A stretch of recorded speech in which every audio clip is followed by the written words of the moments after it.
Olá, tudo bem com você? Seja bem-vindo mais uma vez a este momento que iremos refletir um pouco sobre a lição da Escola Sabatina. No vídeo anterior nós falamos da ressurreição no Antigo Testamento, da esperança no Antigo Testamento. Nesta semana vamos refletir então sobre a ressurreição que ocorreu antes da própria morte e ressurreição de Jesus Cristo. Te aguardo então depois da vinheta.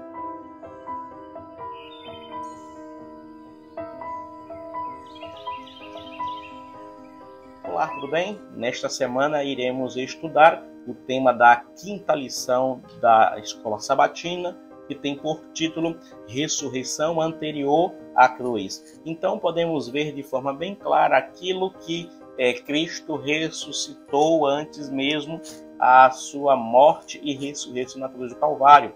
No Antigo Testamento podemos ver alguns exemplos. Um deles é Moisés, que foi o primeiro a ser ressuscitado. Você vê a confirmação disto lá em Judas capítulo 1, verso 9.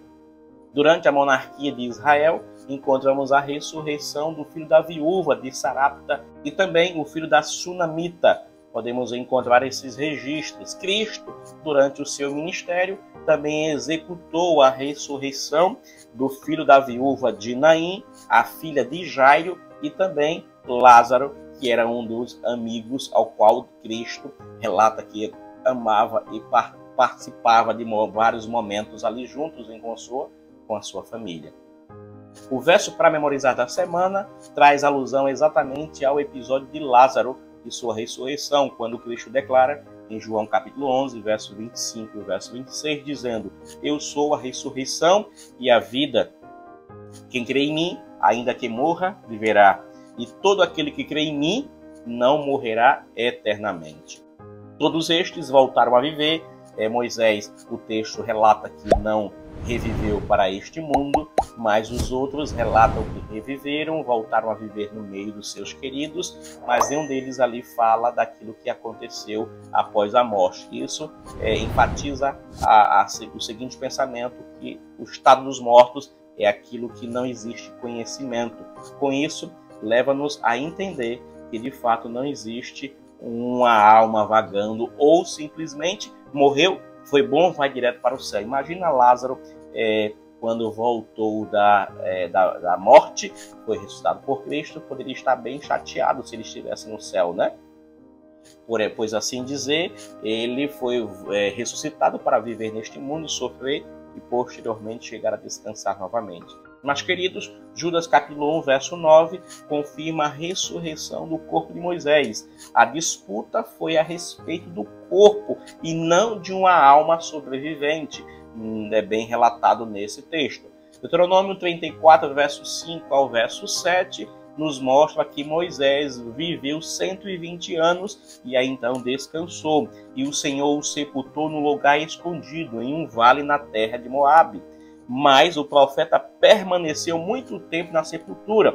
O próprio Cristo, com os anjos que sepultaram Moisés, desceu então para chamá-lo da onde ele dormia, do sono o qual estava. Além disso, nós podemos ver lá no Novo Testamento, lá em Lucas 9, verso 28 por diante, que Cristo então, no monte, com outros discípulos, tem um encontro com Moisés e Elias.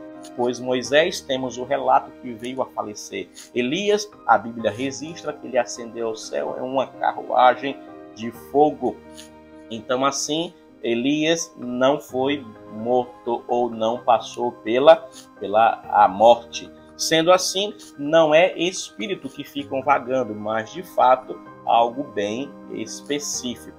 Quando adiantamos um pouco mais na lição da semana, chegamos na segunda-feira, que traz dois exemplos do Antigo Testamento.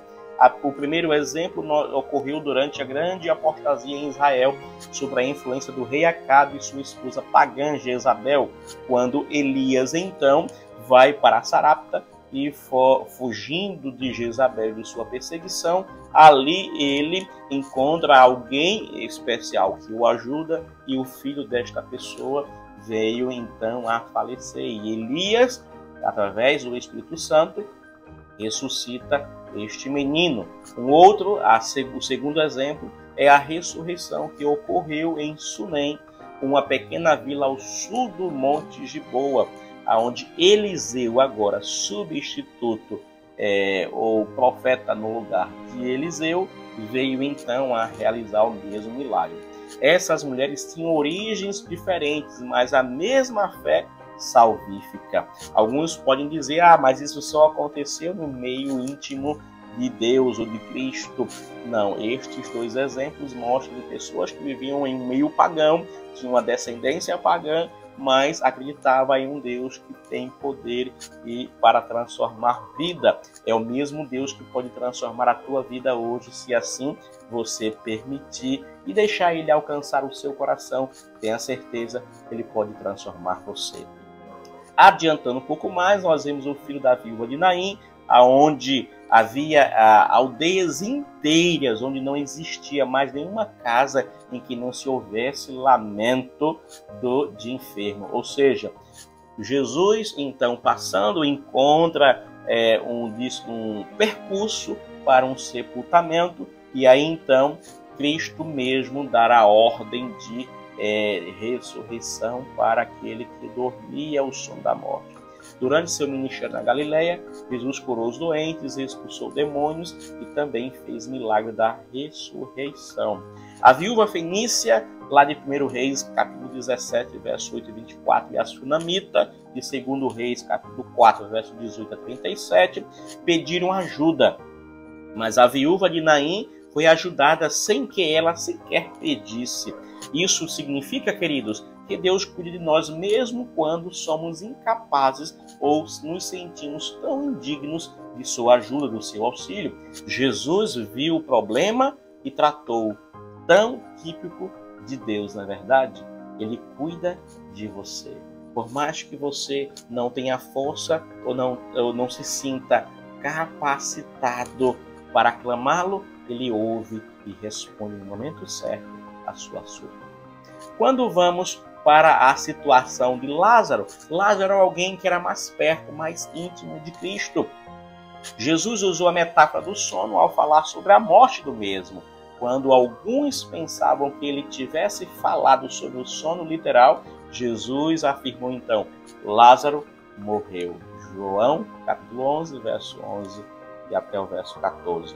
Quando Jesus chegou a Betânia, Lázaro já estava morto havia 4 dias. Mas então Jesus se dirige ao túmulo para fazer um grande milagre, e aqueles que estavam ao redor puderam testemunhar da bondade e misericórdia do Deus Altíssimo.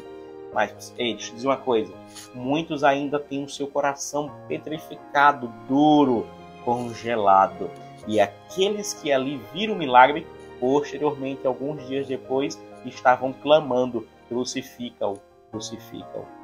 Ao ressuscitar Lázaro, queridos, Jesus provou que tinha poder para derrotar a morte. Para seres como nós, que inevitavelmente irão morrer, poderia haver então manifestação maior de glória de Deus? Jesus então mostra que ele tem poder para vencer. Esse mesmo Jesus que fez milagre no passado é o mesmo Jesus que pode fazer milagre na sua vida. Assim, você permita. Deixe Ele entrar em seu coração. Deixe Ele fazer transformação. Deixa eu dizer uma coisa. Se você gostou desse vídeo, se inscreva no canal, pois posteriormente teremos mais um vídeo para enriquecer você do conhecimento da palavra de Deus. Deixa eu dizer uma coisa. Em Cristo há vida original, não emprestada, não derivada. É o que diz Ellen White no livro O Desejado de Todas as Nações, página 423. Cristo tem vida nele mesmo, e esta vida que ele possui, ele quer te dar para que você viva eternamente. Que Deus abençoe você e a sua família, e nos encontramos no próximo vídeo para mais uma reflexão da lição da Escola Sabatina. Até mais.